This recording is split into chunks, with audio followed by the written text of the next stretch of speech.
அன்பு நண்பர்களே, உலகத் தமிழ் உறவுகளே, அனைவருக்கும் வணக்கம். இது மின்னல் கலைக்கூடம் வழங்கும் இலக்கிய ஆளுமைகள் நேரம். இன்றைய இலக்கிய ஆளுமைகள் பகுதிக்காக குழந்தை இலக்கியச் செம்மல் கவிமாமணி எஸ்ஆர்ஜி சுந்தரம் ஐயா அவர்கள் இங்கே வருகை தந்திருக்கின்றார்கள். எஸ்ஆர்ஜி சுந்தரம் ஐயா அவர்களே வணக்கம். வணக்கம். எஸ்ஆர்ஜி சுந்தரம் ஐயா அவர்கள் 30க்கும் மேற்பட்ட நூல்களை எழுதியிருக்கின்றார்கள். அதில் 20க்கும் மேற்பட்ட நூல்கள் குழந்தை இலக்கியங்கள் தான். குழந்தைகள் மீது மிகப்பெரிய அன்பு வைத்திருப்பவர் எஸ்ஆர்ஜி சுந்தரம் அவர்கள். குழந்தைகளுக்காக நாடகங்கள், சிறுகதைகள், அது தவிர அவர்களுக்கு பார்க்கடல் சிறுவர் சங்கம் என்ற ஒரு சங்கத்தை நிறுவி அதில் 30க்கும் மேற்பட்ட குழந்தைகளை சேர்ப்பித்து அவர்களுக்கு நாடகப் பயிற்சி, உச்சரிப்பு பயிற்சி, பாட்டு பயிற்சி என்று வழங்கியும் பல அரிய சேவைகளை செய்து வருகிறார்கள் எஸ்ஆர்ஜி சுந்தரம் அவர்கள். குழந்தை இலக்கியம் தவிரவும் 10 நூல்களை எழுதியிருக்கின்றார்கள். அண்மையில் காரைக்குடியில் அல வள்ளியப்பா விருது இவர்களுக்காக சிறப்பித்து வழங்கப்பட்டிருக்கிறது. ஐயா அவர்களை நேர்காணல் செய்வதற்காக டாக்டர் கார்மிகலோன் அவர்கள் இங்கே வருகை தந்திருக்கின்றார்கள். கார்மிகலோன் அவர்களே, உங்கள் உரையாடலை தொடரலாம். உலகத்தமிழ் உறவுகளுக்கு அன்பு வணக்கம். இந்த நல்ல வாய்ப்பினை நல்கிய அன்புலக சக்கரவர்த்திக்கு நெஞ்சார்ந்த நன்றி. நீங்கள் அனைவரும் நன்கு அறிவீர்கள், வாசிப்பை சுவாசிப்பை போல் கருதுபவன் நான். அது ஒரு அனிச்சை செயலாக நிகழ்ந்து கொண்டே இருக்க வேண்டும் என்று எப்போதும் வாசிக்கும் பழக்கத்தை தப்பாது கடைபிடித்து வருபவன் நான். தற்பெருமைக்காக சொல்லவில்லை, மிகுந்த தன்னடக்கத்தோடு சொல்லுகின்றேன். அப்படி ஒரு வாசிப்பு வேகம் எனக்கு இயல்பிலேயே உண்டு. சமீபத்திலே நான் ஒரு புத்தகத்தை படித்தேன் என்று சொல்லுவதை விடவும் ருசித்தேன். படித்து முடித்த பிறகு பிரமித்தேன். இப்படி ஒரு அருமையான குழந்தை பாடல்களை எழுத முடிந்தது இப்பெருமகனாரால் என்று. ஏனென்றால் சிலர் குழந்தை பாடல்கள் என்று நினைத்து கொண்டு அனுபவ மொழிகளாகவே தருவார்கள், போர் அடித்துவிடும். குழந்தை பாடல் என்றால் குழந்தையே பாடுவது போல் இருக்க வேண்டும். அப்படி என்றால் அந்த நூல் ஆசிரியர் அவருக்கு எத்தனை வயதானாலும் சரி தன்னை ஒரு குழந்தையாகவே பாவித்து கொண்டு அப்படி நினைத்தால்தான் குழந்தையின் உள்ளத்திலே வருவது போன்று சொற்கள் வந்து விழும், பாடல்களாக உருப்பெற்று எழும். அப்படி ஒரு அற்புதமான பாடல் புத்தகத்தை படித்தேன். முத்து பாடல்கள். தலைப்பே அவ்வளவு அருமையாக இருக்கிறது பாருங்கள். புத்தகத்தின் தலைப்பு முத்து பாடல்கள். இதை எழுதியவர் குழந்தை இலக்கிய செம்மல் கவிமாமணி என்று ஏராளமான விருதுகளை பெற்ற எஸ்ஆர்ஜி சுந்தரம் ஐயா அவர்கள். அருமையான பாடல்கள் அனைத்தும். 2 பாடல்களை மட்டும், சில வரிகளை மட்டும் உங்களோடு பகிர்ந்து கொள்கின்றேன். பாருங்கள், மார்கழி மாதம். ஐயா அவர்கள் அதற்கு கொடுத்திருக்கின்ற தலைப்பு என்ன தெரியுமா? பனி மாதம். என்ன அருமை பாருங்கள், கற்பனை வளத்தின் சிறப்பை பாருங்கள். மார்கழி மாதத்தை பனி மாதம் என்று சொல்கின்றார். அருமை. வந்தது மார்கழி மாதம், வாழ்த்து பெற்ற மார்கழி மாதம். ஏன் மார்கழி மாதத்தை வாழ்த்து பெற்ற மார்கழி மாதம் என்று சொன்னார்கள்? இன்னும் தத்துவம் பாருங்கள். கீதையிலே கிருஷ்ண பரமாத்மா சொன்னார், மாதங்களில் நான் மார்கழியாக இருக்கின்றேன் என்று. இறைவனாலேயே புகழப்பெற்ற மார்கழி மாதத்தின் சிறப்பை பற்றி சொல்வதாக இருந்தால் அதற்காக ஒரு தனி பேருரையை நிகழ்த்த வேண்டும். அதனை பற்றி வந்தது மார்கழி மாதம், வாழ்த்து பெற்ற மார்கழி மாதம். 2 வரியை படிக்கும்போது விஷயம் தெரிஞ்சால் வியந்து போவோம்.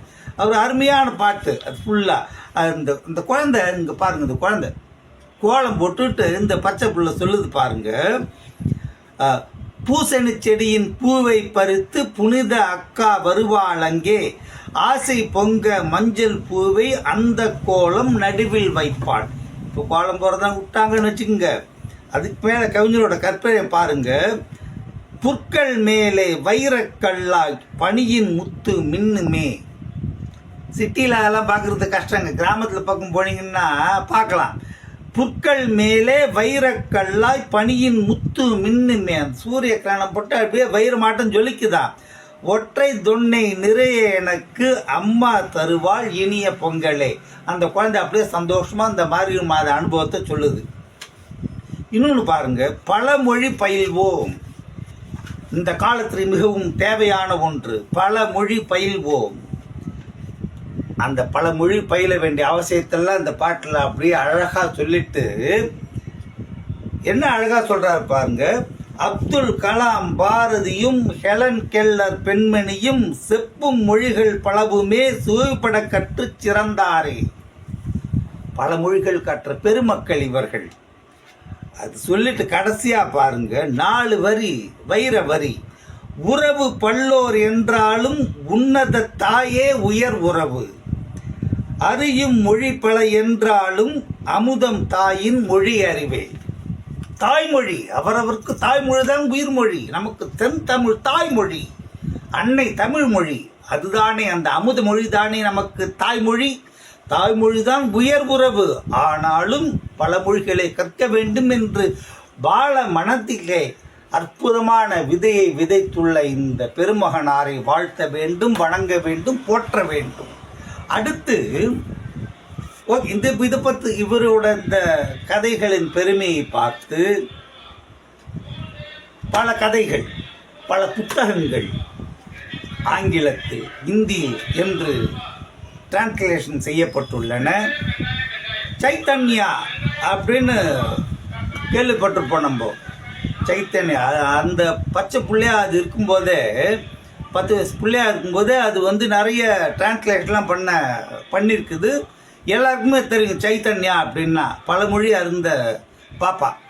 அந்த பாப்பா பாருங்க, இவரோட கதையை படிச்சுட்டு இந்த புத்தகத்தை நான் இங்கிலீஷில் மொழிபெயர்க்க போகிறேன்னு கேட்டு sweet stories for tiny tots அப்படிங்கிறது ஆங்கிலத்தில் மொழிபெயர்த்திருக்குது.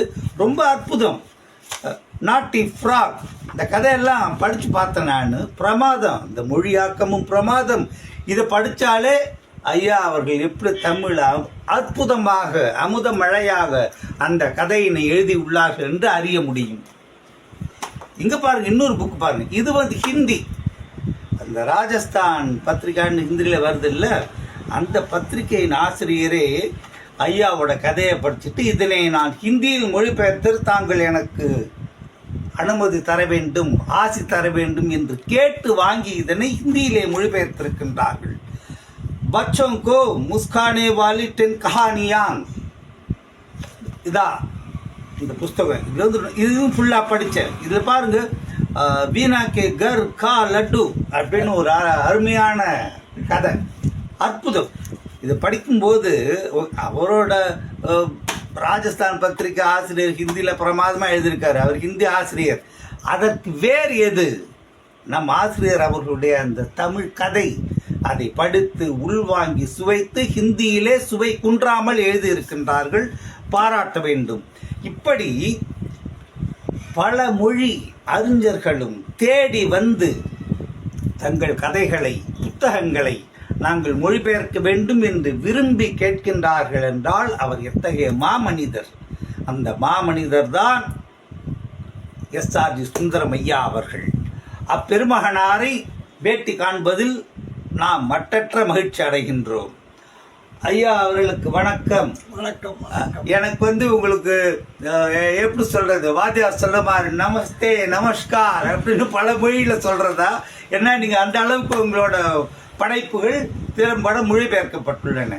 செந்தமிழ் அன்னையின் மூலமாக தங்களுக்கு வணக்கம், அன்பு வணக்கம். சார், நாங்கள் எல்லாரையும் கேட்குற கேள்விதான் அது. அந்த கேள்வி மூலம் உங்களை கேட்கலாம் தான் நான் நினைச்சேன், எத்தனை வயசுல நீங்கள் எழுத வந்தீங்கன்னு. ஆனால் தங்களுடைய புத்தகங்களை படித்த பிறகு 57ஆம் வருஷம் ஜனவரி 57 நீங்க எழுத வந்துட்டேன் கரெக்டா? அப்படின்னா கிட்டத்தட்ட 70 ஆண்டு காலமாக தாங்கள் இலக்கிய பணி ஆற்றுவர்கள் என்பது பிரமிக்கத்தக்க ஒன்று. 70 ஆண்டு இலக்கிய பணி ரொம்ப நினைச்சே பார்க்க முடியல சார். அதற்கப்புறம் இந்த கேள்விக்கு எனக்கு விளக்கமா சொல்லுங்க. அதுக்கப்புறம் இந்த பார்க்கடல் சிறுவர் சங்கம், அந்த குழந்தைகளுக்காக ஒரு சங்கம் அமைச்சு அது கிட்டத்தட்ட அரை நூற்றாண்டா அந்த சங்கம் பண்ணி குழந்தைகளோட திறமைகளை வளர்த்து, ஏன்னா இன்றைய குழந்தைகள் தானே நாளைய தலைவர்கள், அப்படிலாம் நீங்கள் பண்ணிட்டு வரீங்க, பெரும் பணி. இதில் நான் எப்படி கேட்கறது, இந்த எண்ணம் இப்போ 57 நீங்கள் எழுத வந்திருக்கேன், 70 வருஷமா எழுத வந்து அந்த எழுதணுன்ற எண்ணம் அது சின்ன வயசுலேயே உங்களுக்கு எப்படி வந்தது அதை சொல்லுங்க. வணக்கம் கார்மிகலோன் அவர்களே, மின்னல் தமிழ் படி ஆசிரியர், மின்னல் கலைக்கூட நிர்வாகி வசீகரன் அவர்களே, இருவரும் திருவுள்ளம் கொண்டு அடியனுடைய இல்லம் ஏகி என்னை பேட்டி காண்பதற்காக வந்ததற்காக மிக்க நன்றி. தமிழ் நெஞ்சங்களின் சார்பில், குழந்தை இலக்கியத்தின் சார்பில் நான் நன்றி சொல்கிறேன். ஏனென்றால் குழந்தை இலக்கியத்தை மதிக்கக்கூடியவர்கள் மிக மிக மிக மிக அருமை இந்த நாளிலே. அப்படிப்பட்ட குழந்தை இலக்கியத்தை நாம் உற்சாகப்படுத்த வேண்டும், ஊக்கப்படுத்த வேண்டும் என நினைப்போடு நீங்கள் வந்து இந்த பேட்டியை காண்பதில் மிகவும் மகிழ்ச்சி, சந்தோஷம். அடுத்ததாக நீங்கள் கேள்வி கேட்டீர்கள், குழந்தை இலக்கியத்திற்கு எப்படி நீங்கள் உலகத்திற்கு எப்படி வந்தீர்கள் என்று. நான் 17 வயது இருக்கும் பொழுது கண்ணனின் கதையை எழுதியிருக்கிறேன். அப்பொழுதைய பத்திரிகை 47 52 வரை 57 பத்திரிகை, சிறு பத்திரிகைகளே இருந்திருக்கிற நாட்டில். அதுக்கப்புறம் கொஞ்சம் கொஞ்சமாகத்தான் குறைய ஆரம்பித்தது. நான் அந்த முதல் கதையை 57 நான் முதல் கதை எழுதினேன். அந்த கண்ணன் என்ற இதழிலே வந்தது. அதற்கு முன்னால் நாட்டு சுப்பராய முறையிலே சிறுவர் சங்கம் ஒன்று இருந்தது, கஸ்தூரிபாய் சிறுவர் சங்கம். அதில் வைத்த போட்டியில் எனது கவிதை பரிசு பெற்றது. 1/57. இதை கேள்விப்பட்டு வானொலியில் இருந்த ஐயாசாமி என்பவர், அந்த காலத்து வானொலி அண்ணாண்டு கேள்விப்பட்டிருக்காங்க, கூத்துப்பரசாங்க முன்னாடி முதல்ல அவர்தான் பீஷ்ம பிதாமகர் மாதிரி முதல்வர், சிறுவர் நிகழ்ச்சிக்கு இலக்கணம் தந்த ஒரு முதல் வானொலி அண்ணா அவர்தான். ஆமா கேள்விப்பட்டிருக்கேன் அவரை பத்தி. அவர் வீட்டுக்கே கடிதம் எழுதினார், அப்பா நீங்கள் வானொலிக்கு வாருங்கள், உங்களுடைய எழுத்து எங்களுக்கு தேவைப்படுகிறது அப்படின்னு சொல்லிட்டு. வானொலிக்கு போனேன், நாடகம் எழுதணும், நீங்க நல்லா எழுதுனீங்க, ஏஆர் கோட் வானொலியில எப்படி எழுதணும் எழுதக்கூடாதுன்னு இருக்கு, இலக்கணத்துல என்கிட்ட சொல்லி 2 நாடகங்கள் கேட்டார். நான் அதை எழுதி கொண்டு போனேன். அதை படித்து விட்டு நன்றாக இருக்கிறது, 2ஐயும் ஒன்றாக இணைத்து கொண்டு வாருங்கள் என்று என்னுடைய திறமையை சோதிப்பதற்காக சோதனை வைத்தார். சரி என்று 2 இணைத்து ஒரு 2 டிராமா ஒரே டிராமா கொடுத்தாச்சு. சரி, அதுக்காக கொண்டு வந்த உடனே ரொம்ப சந்தோஷப்பட்டார். அது ஒளிபரப்பாயிற்று. அது முதல் ஒவ்வொரு மாதமும் என்னுடைய நாடகத்தை ஒளிபரப்ப ஆரம்பித்தார். அப்பவே ஆனால் இந்த சிறுவருக்காக எழுதணும் என்கிற எண்ணம் ஒண்ணு. முதலில் தமிழ் பற்று, தமிழ் மேலே வண்டியப்பா நூல்களை நான் படிப்பேன், தமிழ் வாழ நூல்களை நான் படிப்பேன். மூவா வரதராசனார், கீபா ஜெகநாதன், பழம் தமிழ் அறிஞர்கள் நூல்களை எல்லாம் நிறைய படித்திருக்கேன், பாரதியார் கவிதைகள். அப்பொழுது தமிழ் மீது மட்டும் எனக்கு தனி ஆசை. அதனால் தமிழ் எழுத வேண்டும், நல்ல செய்திகளை குழந்தைகள் உலகத்துக்கு சொல்ல வேண்டும், பாராட்டப்பட வேண்டும், நிலையாய் நிற்கும். புக் ஃபார் எவர் என்று சொல்வார். உண்மை. புக் ஃபார் அவர் இல்லை, புக் ஃபார் எவர். அந்த மாதிரியான செய்திகளை நாம் வழங்க வேண்டும் என்ற ஆதங்கத்துடன் தான் நம்ம அதோடைய நாடகம் நிறைய எழுதினேன். நாடக வரலாறு அதுதான் நாடக வரலாறு. அதே மாதிரி எழுத்து பணி, நாடகத்திற்கு எழுத்து அப்போதுதான் சிறுவர் சங்கம் ஆரம்பிக்கவில்லை. Only writer, as a writer I one day contributed dramas etc. to All India Radio. அப்பொழுது முதல் என்னுடைய நாடகத்திற்கான எழுத்திற்கான ஒரு தாகம் அதிகரித்துக் கொண்டே வந்தது. செய்திகளை பார்த்தா அதை வைத்து நாடகம் எழுதி விடுவேன். அந்த காலத்தில் சிறுவர்களுக்காக கூட ஒரு சேமிப்பு கம்பெனி அங்கங்கே தெருவில் இருந்தது. அதில் ஒரு நாளைக்கு நீங்கள் 4 அணா கொடுங்கள், 30 நாள் கழித்து 10 ரூபாய் கொடுப்போம் என்றெல்லாம் அவர்கள் அனௌன்ஸ் பண்ணுவார்கள். ஆனால் அது பாதி கம்பெனிகள் ஏமாற்று கம்பெனிகள். ஓஹோ. அதை பற்றி செய்தித்தாளில் ஹிந்துவில் போட்டார்கள். அதை கட் பண்ணி வானொலியில் அண்ணாவிடம் காட்டி இதை வைத்து நான் நாடகம் எழுதலாமா என்று கேட்டேன். தாராளமாக எழுதி கொண்டு வாருங்கள் என்று சொன்னார். அருமை. ஏமாறக்கூடாது என்பதை பற்றி. அப்போ மின்னுவதெல்லாம் பொன்னல்ல, மின்னுவதெல்லாம் பொன்னல்ல என்ற தலைப்பிலே அந்த நாடகத்தை அவர் ஒளிபரப்பினார். இதே மாதிரி நான் பார்த்ததை வைத்து நிறைய அனுபவங்களை வைத்து நாடகங்களை எழுதியிருக்கிறேன். ஓ, அந்த முதல் நாடகமே ஒரு உண்மை சம்பவம். டெய்லி 4 நாளும் 30 நாளைக்கு 7,000 ரூபா, நாங்கள் 10 ரூபா தரோம், 2,000 ரூபா ஆசை காட்டி ஏமாத்திருக்கான். ஆமாம், அதை கண்டு நீங்க எழுதிருக்க எப்படி ஏமாறாத. அப்புறம் காவல்துறை வந்து அவர்களை எல்லாம் அரெஸ்ட் பண்ணி போடுற செய்தியெல்லாம் வந்திருக்கு பேப்பர்ல. ஓ, ஸோ இதே மாதிரி சிறுவர்களுக்கு நல்ல வழி காட்டக்கூடிய இலக்கியங்களை நாம் தயார் பண்ண வேண்டும் என்ற ஒரு ஆர்வத்தால் தான் நான் வந்து சிறுவர்களுடைய எழுத ஆரம்பித்தேன். நேரம் கிடைக்கும் போது பெரியவர்களுக்கு எழுதுவேன். ஆனால் என்னை ஆக்கிரமித்துக் கொண்டது சிறுவ இலக்கியம் தான். ஏனென்றால் என்னுடைய கொள்கை குழந்தைகள் சிறந்தால் குவளையும் சிறக்கும். ஓ, ஓ, குழந்தைகள் சிறந்தால் குவளையும் சிறக்கும். இதுதான் நான் பிற்காலத்தில் சமீபத்தில் 4-5 ஆண்டுகளுக்கு முன் ஆண்டு விழாவில் 39 பேருக்கு, இதுவரை 39 பேருக்கு இந்த கேட்டகரி நான் வழங்கி இருக்கிறேன். அப்பா, கூட ஒரு விழாவில் வந்து கலந்து கொண்டு இது வாங்கி ஓ, இருக்கிறேன். ஆமா, நினைவு இருக்கிறது. பாக்கியசாலிகள் நாங்கள். ஏனென்றால் இந்த குழந்தைகளுக்கு விழிப்புணர்ச்சி எங்கும் பரவ வேண்டும் என்ற எண்ணத்தை உத்தேசித்து நான் குழந்தைகளுக்கு தான் இது கவனிக்கப்படாமல் இருக்கிறது.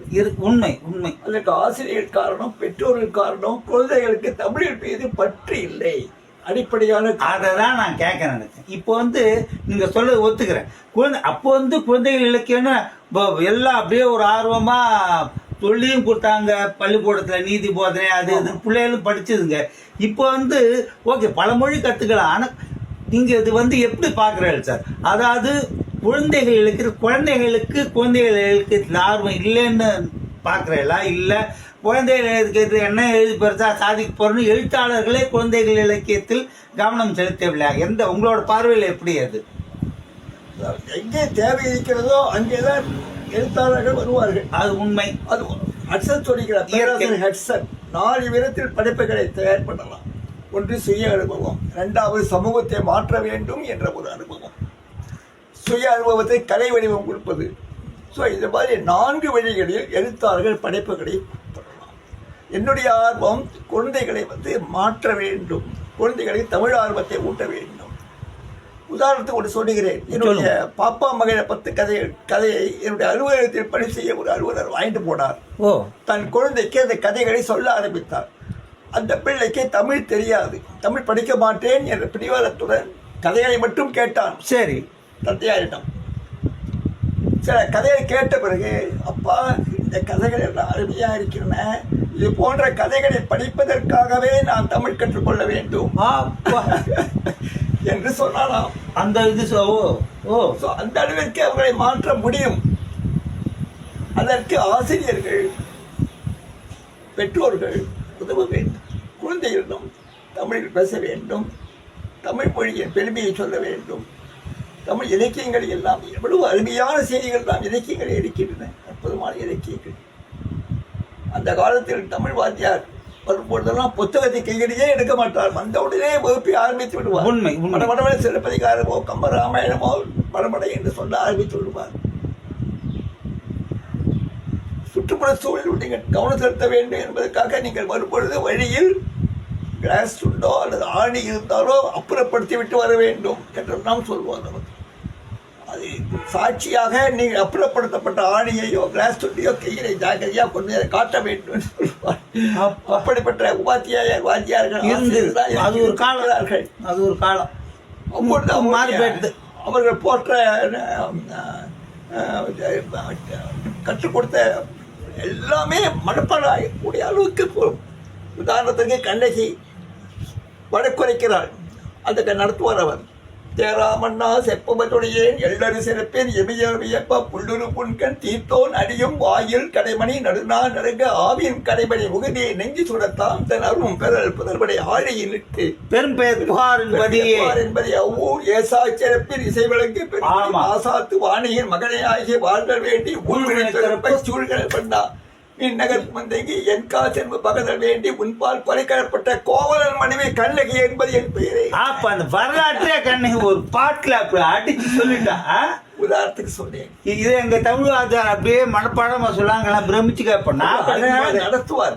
அர்த்தம் மனதில் பதிந்து விட்டால் நாம் எதையும் மனப்பாடம் செய்கிறேன். எதற்காக சொன்னேன் என்றால், அதுபோலத்தான் நான் குழந்தை பாட்டு எழுதுவதால் உட்காண்டோ எழுதினோம் என்று கிடையாது, எதுகை மூளைக்காக கிடையாது. சூப்பர். அந்த பாட்டு கருத்து குழந்தைகள் மனதில் பதிய வேண்டும், அதை அவர் மனப்பாடமாக சொல்லக்கூடிய அதுக்காகத்தான் எழுதுகிறேன். அது எல்லாமே இசைப்பாடல்களாக வருகின்றன. ஆமா, நான் சிறுவ சங்கம் மூலம் நிறைய பாடல்களை நானே இசையமைத்து அநேகமாக 190 பாடல்கள் வானொலி ஒளிபரப்பப்பட்ட பாடல்கள் அமைத்து சிறுவர்களுக்கு கொண்டு போய் ராகத்தோட டியூன் போட்டு அப்படி வானொலியில பன்முக படைப்புல பாடல், நாடகம், உரைச்சித்திரம், கட்டுரை இந்த மாதிரி இடம்பெறும். பன்முகமாக இருக்க வேண்டும், எல்லாமே இருக்க வேண்டும். இப்படி கூட 2 வருடங்கள் முன்னால் வானொலி நிகழ்ச்சி கொடுத்திருக்கிறேன், தொலைக்காட்சி நிகழ்ச்சி கொடுத்திருக்கிறேன். அதை இப்போ சமீபத்திய வரலாற்று புகைப்படமாக கூட போட்டிருக்கிறேன். நீங்கள் அதை பார்க்கலாம். எதற்காக சொன்னேன் என்றால், குழந்தைகள் மனதில் பதியக்கூடிய வகையில் அவர்களுக்கு வேண்டிய தேவையான இன்றைய கருத்துக்கள் செய்ய வேண்டும். உதாரணமாக கான்சன்ட்ரேஷன். அவர்கள் பல குழந்தைகள் கான்சன்ட்ரேஷன் கிடையாது, மன ஒருமைப்பாடு இல்லாததால் தான் அவர்கள் பாடங்கள் சரியாக பயிர்வதில்லை. மன ஒருமைப்பாடு சரியாக வர வேண்டும் என்பதற்காக ஒரு விஞ்ஞான முறையை கதையாக்கினேன். கான்வெக்ஸ் லென்ஸ், கான்கேவ் லென்ஸ் கேள்விப்பட்டிருப்பீர்கள். அந்த கான்வெக்ஸ் லென்ஸில் சூரிய ஒளிக்கதிர்கள் இந்த பக்கம் படும்படி எதிர்பக்கம் புள்ளியாக குவியும். அந்த புள்ளியிலே காகிதத்தையோ சிறு துணி துண்டையோ வைத்தால் அது எரிந்துவிடும்.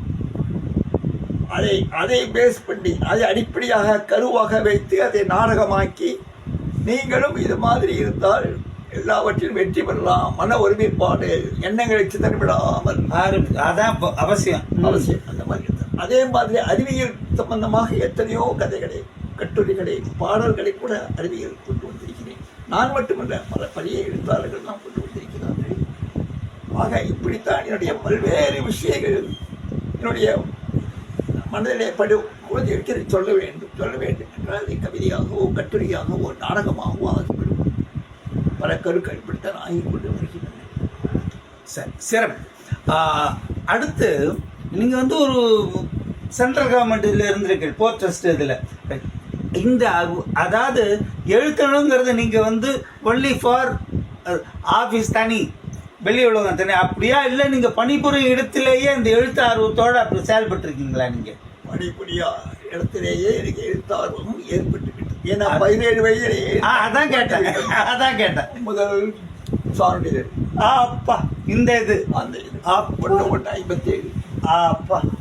அப்பொழுது முதல் ஏதோ இறைவன் நமக்கு இப்படி உட்பட்ட ஒரு திறமையை கொடுத்திருக்கிறார், வளர்த்து கொள்ள வேண்டும் என்ற ஆசை. அதனால் அப்பொழுது எழுதி கொண்டே இருப்பேன். அப்பொழுது துறைமுகத்தில் கூட நான் என்ன செய்தேன், துறைமுகத்தில் ஒரு இயல் இசை நாடகம் என்றும் என்ற ஒன்று ஆரம்பித்து விட்டேன். நீங்க? நான். அதற்கு முன்னால் நான் என்னுடைய எழுத்து பணியில் அவற்றை கேள்விப்பட்டு செயலாளர் செக்ரட்டரி அவர் என்னை கூப்பிட்டு, நமது துறைமுகத்தில் நங்கூரம் என்ற பத்திரிகையை ஆரம்பிக்கப் போகிறோம், நீங்கள் அதற்கு ஆசிரியராக, பொறுப்பு ஆசிரியராக இருக்கிறீர்களா? அருமை. தாராளமாக இருக்கிறேன். அந்த பத்திரிகை 13,000 பிரதிகள் அச்சடித்து எல்லா தொழிலாளர்களுக்கும் 3 மாதத்திற்கு 2 மாதத்திற்கு கொடுப்பார்கள். அதற்கு நான் பொறுப்பேற்று அந்த பத்திரிகை ஆசிரியராகவும் அங்கே இருந்தேன். அதற்கு பிறகு சென்னை துறைமுக ஏரிசி நாடகம் என்ற ஒன்று ஆரம்பித்து, சென்னை துறைமுகத்தில் இலக்கியத்தில், பேச்சில், பாட்டில் வல்லவர்களாக இருக்கக்கூடிய எத்தனையோ அலுவலர்களாக எங்க நோக்கியும் எழுத்து பணி செய்யணுன்ற ஒரு வேகம். வேலையும் பார்த்துப்பேன். வேலை பெரிய, அது தனி இது தனி, வேலை மாட்டுக்கு வேலை, இதுவும் ஒரு வேலை. சுருக்கு எழுத்தாளர் ஹையர் கிரேட் நான் சாப்பிட்டேன். ஹையர் கிரேட் அந்த காலத்தில் ஹையர் கிரேட் பாஸ் பண்ணிவிட்டு IAS ஈக்குவல் என்று சொல்லுவாங்க. ஆமாம், அந்த காலத்தில் ட்ரேட் ஆர்ட்ஸ். அப்படி ஏரிசி நாடகம் பண்ண ஆரம்பித்து அந்த பாடக்கூடிய திறமை உள்ளவர்கள், இந்த மாதிரி 3 முத்தமிழ்களிலும் திறமையுடையவர்களெல்லாம் அவர்களெல்லாம் ஊக்குவித்து, அதன் மூலமாக நாடகம், பாட்டி தான். அந்த நாடகம் சாதாரண நாடகம் இல்லை, ஆ. துறைமுகத்தில் என்னென்ன கொள்கைகளை எல்லாம் அனுசரித்தார்களோ, குடிக்காதே, வண்டி ஓட்டும் போது குடித்துக் கொண்டு வண்டி ஓட்டாதே, oh no cigarette smoking inside the harbour, oh fire fighting, family planning, இதே மாதிரி பல விழிப்புணர்ச்சியான கொள்கைகளை எல்லாம் விழிப்புணர்ச்சி இப்ப நாடகங்கள் படைப்புகள் full ஆ. வம்புகளை பறக்க வீண் வதந்திகளை பரப்பாதீர்கள், இதெல்லாம் அவங்களுடைய போட்ரஸ். அதெல்லாம் நான் உள்வாங்கிட்டு அதையெல்லாம் கருவாக்கி அதையெல்லாம் பாடல்களாகவோ நாடகங்களாகவோ, அந்த ஃபயர் சர்வீஸ் வந்தால் ஃபயர் சர்வீஸ் பாட்டு வரும். நாடகம் மேடை நாடகம் வாங்கியிருக்காரு, எல்லாம் மோனோ ஆக்டிங் பண்ணியிருக்காரு. அதை வச்சு மோனோ ஆக்டிங் தனி நடிப்பு ஒவ்வொருத்தரும் அவங்க ஆல்ரவுண்டர் சார். இது மாதிரி 80 நிகழ்ச்சிகளையும் நான் 10 வருஷங்களில் தலைவராக இருந்து ஃபவுண்டராக இருந்து ஓ அது மட்டும் இல்லை, குழந்தைகளை இங்கே கொண்டு வந்து விட்டேன். குழந்தைகள் நிகழ்ச்சியை நடத்தினேன். குழந்தைகள் நிகழ்ச்சி முதல் நிகழ்ச்சியை 4 மணி நேரம் குழந்தை நிகழ்ச்சியாக கலைவாணர் அரங்கத்திலே நான் அதை நடத்தி காட்டினேன். ஃபுல்லா குழந்தைகள் ப்ரோக்ராம் தான். ஜவஹர்லால் நூற்றாண்டு விழாவின் பொழுது 50 குழந்தைகளை அவுட் அண்ட் அவுட் ஜவஹர்லால் நேருடைய வாழ்க்கை சரித்திரத்தை பின்புறமாக கொண்ட நிகழ்ச்சிகளை எல்லாம் சிறு சிறு நிகழ்ச்சிகளாக கொண்டு சீன் செட்டிங்ஸ் எல்லாம் போட்டு அவைகளை வைத்து நாடகங்கள் பாடல்கள் எல்லாவற்றையும் வைத்து நாட்டியம் எல்லாமே எழுதி காட்டினேன். அப்பொழுது வண்டியப்பா வந்திருந்தார், பிரான் வந்திருந்தார் அந்த இடத்திற்கு. வண்டியப்பா அந்த குழந்தைகள் அவ்வளவு ஆர்வமாக இருந்தார். வள்ளியப்பா இந்த நகருக்கு வந்திருக்கார், என் வீட்டிற்கு வந்திருக்கார். ஒரு இண்டிபெண்டன்ஸ் டே சுதந்திரத்தின் போது வள்ளியப்பா அவருடைய வீட்டிற்கே சென்று சிறப்பு விருந்தினராக அழைத்து வந்தேன். சரி, நகர் சார்பாக, சபாபதி நகர் நல சார்பாக அவர் பேசினார். அப்பொழுது அவரை கௌரவிக்காக அவர் சுதந்திரம் பிறந்த கதை என்ற ஒரு அற்புதமான கவிதை நாடகம் எழுதியுள்ளார். வண்டியப்பா அதில் கிட்டத்தட்ட ஒரு 10-12 பாடல்களை நானே கீழ் போட்டு பார்க்கல சிறுவசங்க குழந்தைகளை நடிக்க வைத்து அவர் முன்னால் நடிக்க அரங்கேற்றம் இருக்கு. அவர் சந்தோஷப்பட்டார். வீட்டுக்கு சென்று கடிதமே எழுதினார். அந்த கடிதத்தையும் அந்த இருக்கு, அந்த இதில் பார்த்தேன், ஒரு புத்தகத்தில் படித்து பார்த்தேன். அது மாதிரி ஹரிஹரன் ஒருவர், அவர் கோகுலம் ஆசிரியராக இருந்தார். வள்ளியப்பாவிற்கு பின் ரேவதி, அவர் டாக்டர் ரேவதி, அவர் ஆசிரியராக இருந்தார். அவர் காலத்தில் கோகுலத்தில் 50 நாடகங்கள் எழுதியிருக்கிறேன். 50 நாடகங்கள், வானொலி கிட்டத்தட்ட 100 நாடகங்கள், எல்லாமே புது நாடகம், பெரு நாடகம், உழைத்துத்தர் நாடகம், பெரியவர்களுடைய இதுக்கு அப்புறம் பிறகு சொல்கிறேன். ஆக நீங்கள் கேட்ட கேள்விக்கு விடை வந்துருத்தா உங்களுக்கு. குழந்தைகளுக்கு போட்ரஸ்ட் துறைமுகத்திலும் நான் சென்ற இடமெல்லாம் குழந்தைகள் நினைக்காமல் இருக்க மாட்டேன். சூப்பர். குழந்தைகளுக்காக வாழ்வை அர்ப்பணித்து கொண்ட குழந்தை உள்ளம் கொண்ட முதியவர். ஏனென்றால் அவர்கள் தான் இந்த நாட்டில் நாளை ஆளப்போகிறார். அது உண்மை. அது வண்டியப்பா அழகாக ஒரு கவிதை சொல்வார். கரெக்ட். என்ன சொல்வார் என்ற ஒரு சின்ன பாட்டு. சரி, என்ன சொல்வார் என்றார். ரைட்டு. இப்போ அடுத்து நான் ஒன்று கேட்குறேன். ரைட், இப்போ குழந்தை இது அது குழந்தைகள் தான் அஸ்திவாரம் ஃபுல்லா. இளைய பாரதம், புதிய பாரதம் குழந்தைகள் அதான் சொல்றோம். மூடையெல்லாம் இல்லை, குழந்தைகளுக்கு தான் வாழ்வியலுக்கு அத்திவாரம். சரி, ரொம்ப அழகா சொல்றோம். ரைட்டு. இப்போ நீங்க ஒரு பீஷ்ம பிதாமகர் மாதிரி இருக்கு. ரைட், நீங்க இப்ப கம்பேர் பண்ண அந்த அப்ப குழந்தை இலக்கியம் எப்படி இருந்தது, இப்ப குழந்தை இலக்கியம் எப்படி இருக்கு, அதெல்லாம் கரெக்ட். ரைட். இப்போ இந்த வயசுல உங்களுக்கு இப்ப குழந்தை இலக்கியத்துக்காக இப்போ நான் கூட தான் ஒரு எழுத்தாளர் எழுதியிருக்கேன் 50 புத்தகம், அதை ஓரம் கட்டுவோம், குழந்தைகள் காணும் பெருசா எழுதுறேன்னா எழுதினேன். ரைட். இப்போ எழுத்தாளர்களுக்கு, இந்த கால எழுத்தாளர்கள், வளர்கின்ற எழுத்தாளர்கள், வளர்ந்த எழுத்தாளர்கள், நீங்க ஒரு பீஷ்மாச்சாரியார் மாதிரி இருக்கு. குழந்தை இலக்கியத்துக்கு இவாளெல்லாம் என்ன மாதிரி எழுத்து பணி செய்யணும் அப்படின்னு உங்களோட அறிவுரை என்ன? குழந்தை இலக்கியத்திற்கு தனி இலக்கணம் இருக்கிறது. குழந்தை இலக்கியம் எழுதுவது என்பது கடினமானது ஒன்று என்று சான்றோர்கள் எல்லாம் சொல்லியிருக்கிறார்கள். ஆமா. ஏன் என்றால் அதற்கு தனி இலக்கணம். என்ன இலக்கணம் என்றால், குழந்தைக்கு எழுதும் போது ஆரோக்கியமானதாக இருக்க வேண்டும், எளிதானதாக இருக்க வேண்டும், எளிய மொழிகள் இருக்க வேண்டும், ஆரோக்கியமானதாக இருக்க வேண்டும்.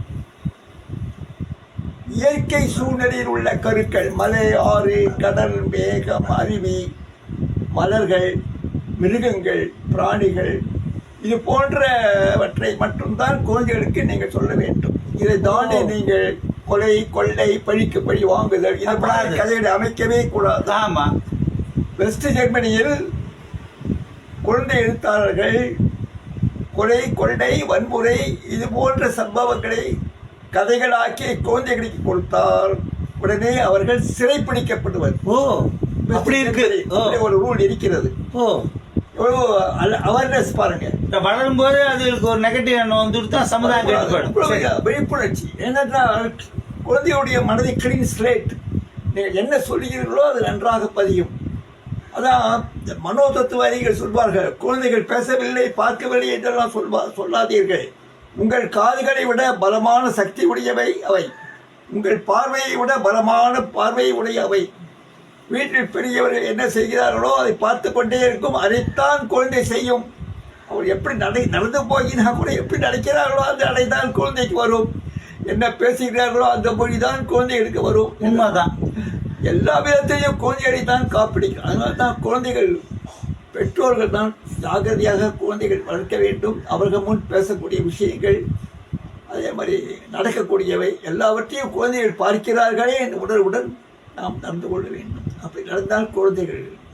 இரண்டாவது, குழந்தை நிறைய பேச வேண்டும் என்று சொல்கிறார்கள். குழந்தைகளை பற்றி எழுதிய 6 ஆங்கிலேய நூல்களை நான் வைத்திருக்கிறேன். அதில் ரிச்சர்ட் டவுன்ஸ்டட் என்பவர் குழந்தை வளர்ப்பை பற்றி ரொம்ப அழகாக சொல்லிக்கிறார். அவர்கள் வயதுக்கு தகுந்த மாதிரி அவருடைய அறிவு மாறுகிறது. 3 வயது, 5 வயது, 7 வயது குழந்தை இலக்கணத்தை அடுத்த இலக்கணம் வயதுக்கு தக்கப்படி எழுத வேண்டும். 3 வயது அவர்கள் படங்களை தான் பார்க்க முடியும். 5 வயதில் பாட்டு, சந்தம் நிறைந்த பாட்டை அவர் சொன்னால் போதும், அந்த பாட்டை அவர்கள் கேட்பார்கள். 6-7 வயதில் அவர்கள் திரு பிராணிகளை பற்றிய கதைகள், அது போன்ற எளிய கதைகள் கேட்பார்கள். 9-10 வயதில் வீர தீர கதைகள், அவர்கள் அவற்றை பற்றி கேட்பார்கள். ஆக அதை கேட்டபடியே நீங்கள் எழுத வேண்டும். அதுதான் குழந்தைகளுக்கு அடுத்த இலக்கணம். சார், இப்போ நீங்கள் சொன்னதில் ஒன்று தெரிஞ்சுட்டேன் சார். குழந்தைகளுக்கு சும்மா வந்து குழந்தைகளுக்கு எளிதாக தெரிகிற மாதிரி சின்ன சின்ன இதுவாக சொல்லப்படாது. அது வயசுக்கு ஏற்ற மாதிரி இந்த இதில் இப்படி சொல்லணும். அது பெரிய இது சார். அது அப்பா பெரிய ஆராய்ச்சியே பண்ணியிருக்கேன். இல்லைங்க, டாக்டரேட்டே கொடுக்கலாம் உங்களுக்கு. அது மட்டும் இல்லை, பல பள்ளிகள் என்னை விருந்தினராக போட்டிருக்கிறார்கள். அங்கே விழா நடக்கும் பொழுது ஆடியோ போட்டுவிட்டு குழந்தைகளை ஆட விடுவார்கள். அந்த ஆடியோ எதை பற்றியோ இருக்கும். அவங்க சத்தம் தான் முக்கியம். அதை குழந்தைகளை ஆடுவார்கள்.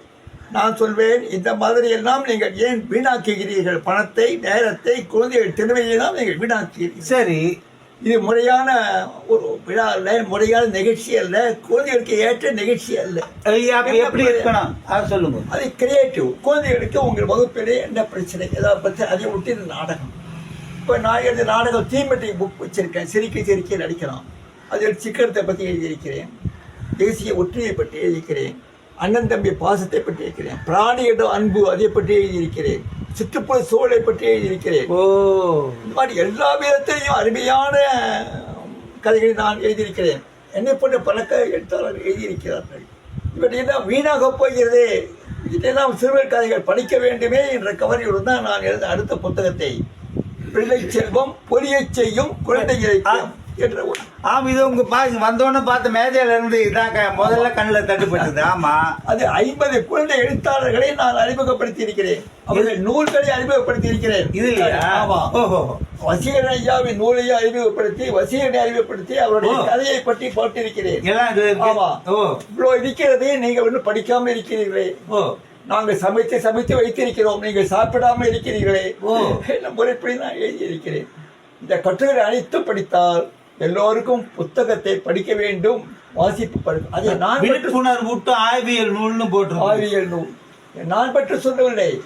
பெரிய போலீஸ் அதிகாரிகள், மனோதத்துவ நிபுணர்கள், நீதிபதிகள், பெரிய பெற்றோர்கள், இலக்கியப்பொருள் எல்லோரும் சொல்லியிருக்கிறார்கள். இன்றைய மாணவர் குழந்தைகள் உலகம் ஏன் இப்படி மாறி இருக்கிறது? இதுக்கு காரணம் அவர்கள் பள்ளிக்கூட புத்தகத்தை தாண்டி வேற புத்தகம் படிப்பதில்லை. பிஎஸ் ராகவன் என்பவர் ஐநாவில் அட்வைசராக இருந்தார். அட்வைசர். அவர் சொல்கிறார், text books alone will not give the essence of life to children. school textbooks alone will not give the essence of children, essence of what they require. குழந்தைகளுக்கு வேண்டியவற்றை பள்ளி பாடங்களை மட்டும் தர முடியாது. ஏனென்றால் பள்ளி பாட புத்தகம் மதிப்பெண்கள் வைத்து அவர் படித்து பாஸ் பண்ணி உத்தியோகத்துக்கு போகலாம், அவ்வளோதான். உத்தியோகம் போகலாம், பணம் பண்ணலாம். ஏதாவது அப்படியே இருந்தால் கூட 1 2 இருந்தால் அதெல்லாம் கதைகளை படித்து அதிலே தோய்ந்து மனம் தோயும், மனம் பாடும். ஃபார் எக்ஸாம்பிள், ஒரு நாள் நான் காரியாலயம் விட்டு வெளியே கொண்டிருக்கிறேன். பாரிஸ் கார்னர் சரி, பஸ் நிற்கிறது. வெளியிலே அத்தனை பேரும் கும்பி அடித்து உள்ளே போகிறார்கள். எதற்கு? சீட்டை பிடிக்க, உட்கார இடத்தை பிடிக்க. ஆண்கள், பெண்கள், குழந்தைகள் தோளிலே போட்டு சரி அவளை முன்னிய தோளிலே போகிறார்கள். பார்த்தோடு இப்படி கூட நாம் ஒழுக்கம் கட்டி இருக்கோமே, கியூப்ல இருந்து ஏறக்கூடாதான். அப்படி ஒரு பாட்டு எனக்கு மனசிலே தோன்றி, சின்ன சின்ன எறும்பு கூட வரிசை கட்டி போகுது, நின்று பார்க்க எனக்கு கூட ஆசையாக இருக்குது.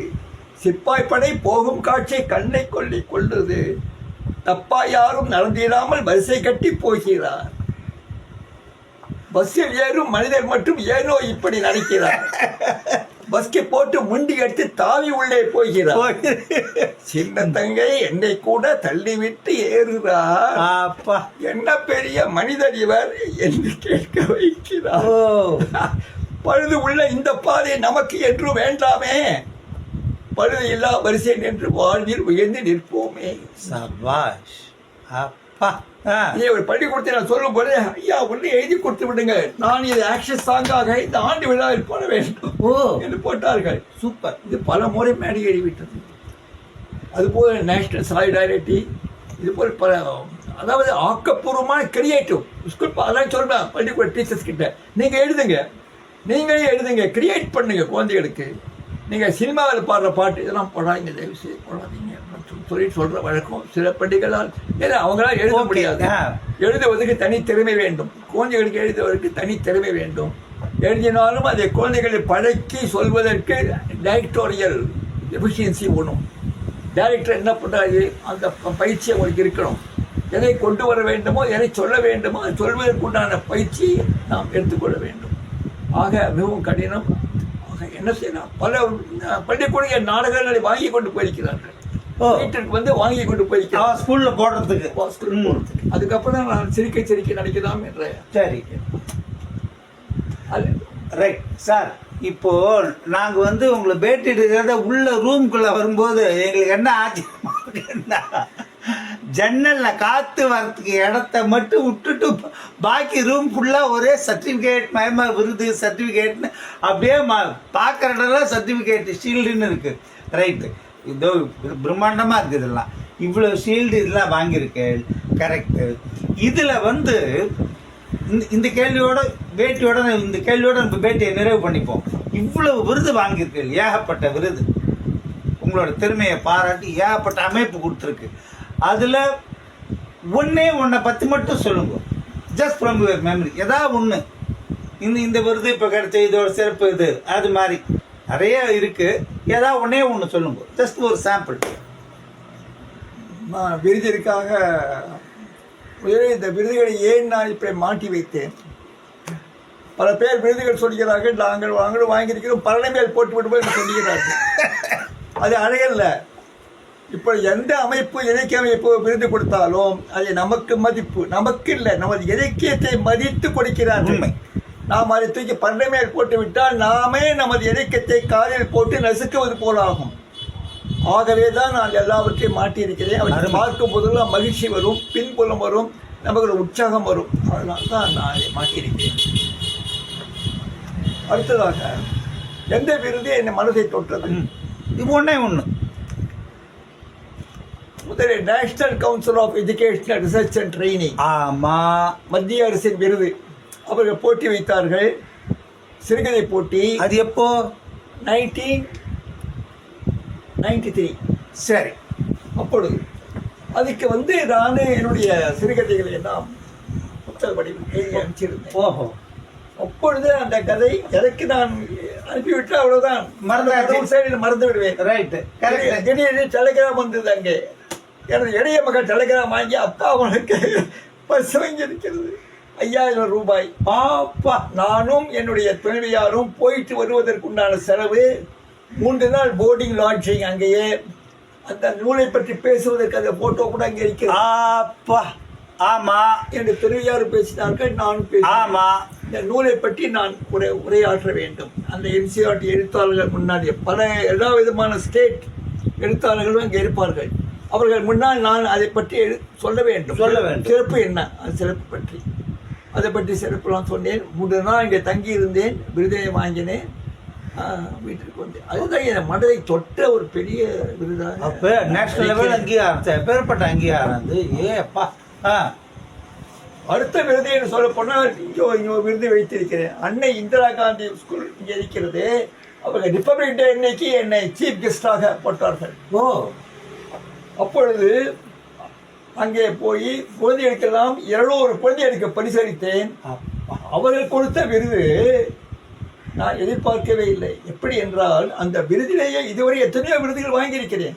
ஆனால் அந்த விருதில் மட்டும் என்னுடைய குழந்தை எண்ணிக்கை பணியை பாராட்டி, குழந்தை எண்ணிக்கை இதயத்தை பாராட்டி, என்னை கூட இல்லை, என் இதயத்தை பாராட்டி 5 வரிகள் எழுதியிருக்கிறார்கள் ஆங்கிலத்தில். அந்த வரி என்னை இன்னும் மகிழ்ச்சியாக வைத்திருக்கிறது. அவங்களுக்கு நான் ஒன்றுமே சொல்லவில்லை. என்னுடைய பயோடேட்டா என்னமோ கொடுத்திருந்தேன். பாரதிவிற்காக இப்போ போயிருந்தேன், பயோடேட்டாவும் கொடுத்திருந்தேன். அவ்வளவுதான். திடீரென்று அவர்கள் வீடு தேடி வந்து, உங்களை பற்றி நீங்கள் இவ்வளோ அறிக்கை இருக்கிறீர்கள், உங்களை பற்றி நான் கேள்விப்பட்டு இப்பொழுதுதான் கேள்விப்படுகிறேன், உங்களை உபயோகப்படுத்திக் கொள்ள வேண்டும், நீங்கள் வாருங்கள் சொல்லி ரெட் கார்பெட் வீட்டில் ஜீப் சூப்பர் போட்டு 5000 பொட்டியும் கொடுத்து என்ன மதிப்போ அது ஒரு இதயத்தை தொட்ட மாதிரி ஒவ்வொன்றும் ஒவ்வொரு சிறப்பு. மற்ற இலக்கிய அமைப்புகள்லாம் கொடுத்தீங்க, அவர்கள் சக்திக்கு தகுந்த மாதிரி அவர்கள் செய்து கொண்டு விடுகிறார்கள். Great sir. உண்மையிலேயே என்ன சொல்றது, அந்த மின்னல் கலைக்கூடத்தின் இலக்கிய ஆளுமைகள்னு இலக்கிய ஆளுமைகளாக சந்திப்போம். இன்னைக்கு உங்களை சந்திச்சதுல எங்களுக்கு ஒரு அற்புதமான அனுபவம் கிடைச்சது. குழந்தை இலக்கியத்துக்காகவே கிட்டத்தட்ட ஒரு 3/4 நூற்றாண்டு காலமாக நீங்கள் எழுதின்றவரை ஒரு குழந்தைகளுக்காக ஒரு சங்கம் அமைச்சு கிட்டத்தட்ட அரை நூற்றாண்டா நீங்கள் ஒரு பெரும் சேவை ஆற்ற வருதுங்கிறது உண்மையிலேயே. சங்கத்தை பற்றி கொஞ்சம் சொல்கிறேன். சரி 2 வரை சொல்லுங்க.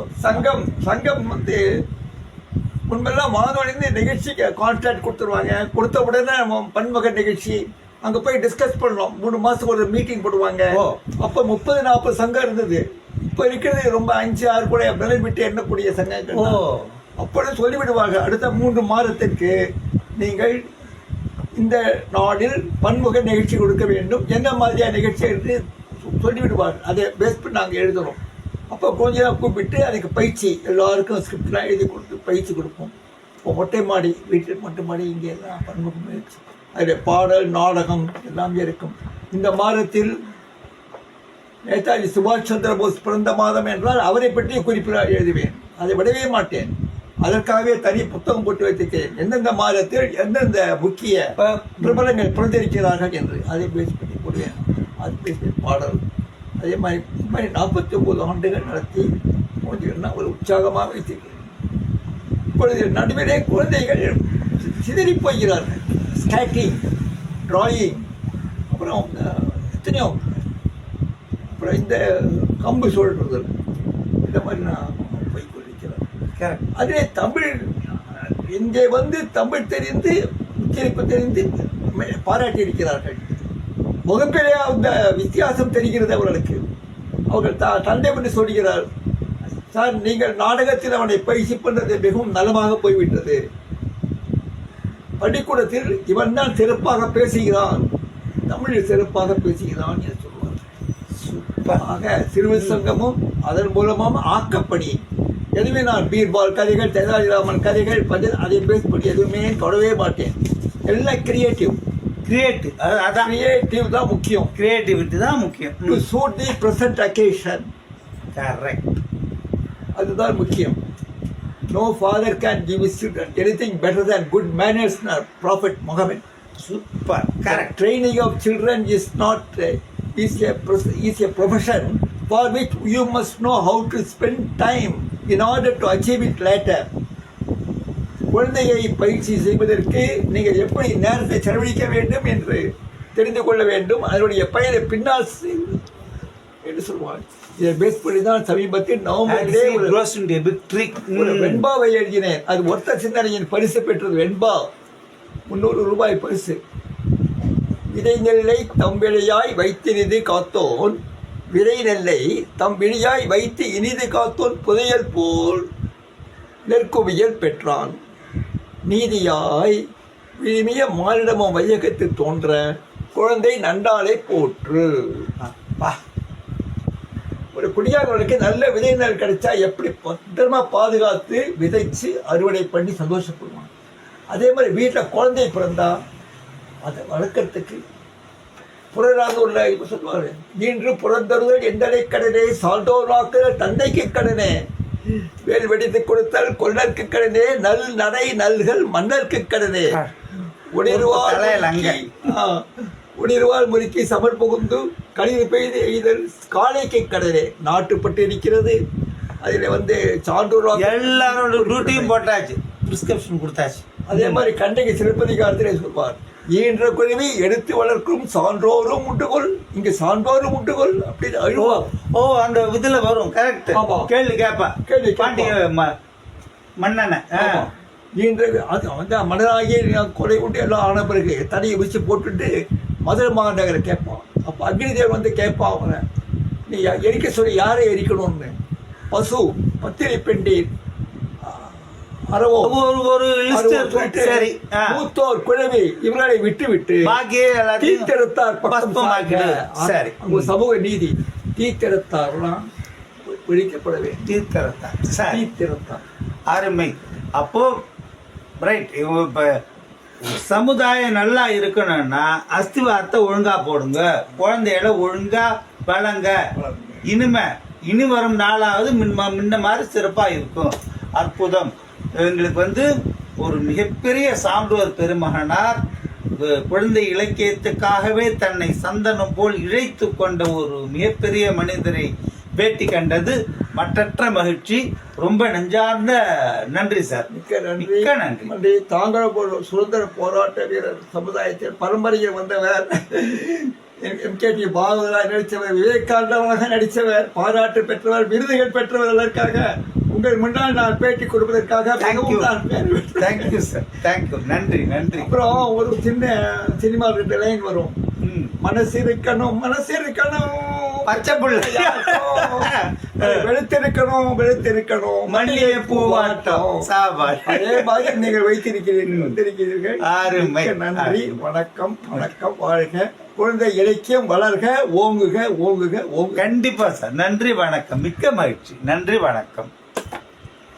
குழந்தை இலக்கிய செம்மல் கவிமாமணி எஸ்ஆர்ஜி சுந்தரம் ஐயா அவர்களே, குழந்தை இலக்கியம் பற்றிய பல்வேறு தகவல்களையும் அதனுடைய இலக்கணங்களையும் அதனுடைய அவசியத்தையும் அனைத்து தரப்பு மக்களும் புரிந்து கொண்டு வருங்காலத்தை நடத்தி செல்லும் வகையில் மிக அற்புதமான கருத்துக்களை எல்லாம் தந்திருக்கின்றீர்கள். இதன் மூலம் எதிர்கால சமுதாயம் நல்ல பயன்பெறும், குழந்தை இலக்கியம் மென்மேலும் வளரும், ஓங்கும் என நன்றியுடன் தெரிவித்துக் கொள்கின்றேன். ஐயா நன்றி. வணக்கம்.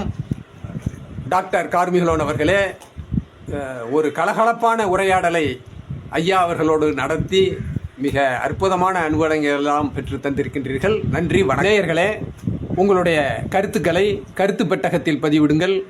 நன்றி. வணக்கம்.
சப்ஸ்கிரைப் மின்னல் கலைக்கூடம்.